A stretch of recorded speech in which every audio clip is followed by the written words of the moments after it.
we're getting to know how to garden, and we're getting to know each other in our community, and we want to deepen those relationships too, so that we know well how to serve with our gifts and with our talents within our community.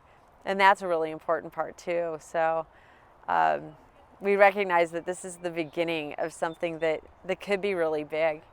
It's amazing to see that we have a lot of needs and a lot of diverse strengths, and somebody's great with working with the sprinklers and irrigation that I would have never have guessed, and we have several gardening experts, but also just people who love to do arts and crafts, working on the labels and working on a board as just a system of communication.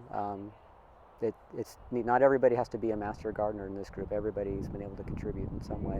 About 2 weeks before May 1st, we had sod cutters out here and lifted all of this garden, lifted all the lawn up so that we could start tilling. So Dawn made a couple calls and ended up acquiring some time with a bulldozer and came over to rototill. In doing that, he hurt his arm. He said when he was describing it, I felt a lot of heat and some pops that were really familiar to me, and I knew that I was going to be in for a lot of physical therapy and maybe some surgery, and he was really incapacitated. But he needed help to load the bulldozer back on. There was one from our group named Robbie that was here, and he asked him to help. And Robbie said, hey, well, why don't we pray over your arm while we're at it? So Robbie prayed, and they prayed for healing, and they prayed for Jesus just to find favor on this injury. The next day, after he'd returned, he was getting dressed gingerly, and he said, I started to notice that my arm didn't hurt. And then I started to move it around, and it was fine. So he came back the following Saturday night to share that story with us, to let us know he had been healed.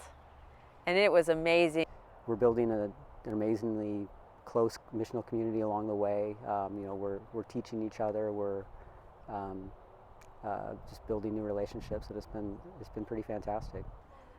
I think always it's been more about the romance of having Eden, having this haven that we can use as a vehicle, that it's an opportunity to engage with people and teach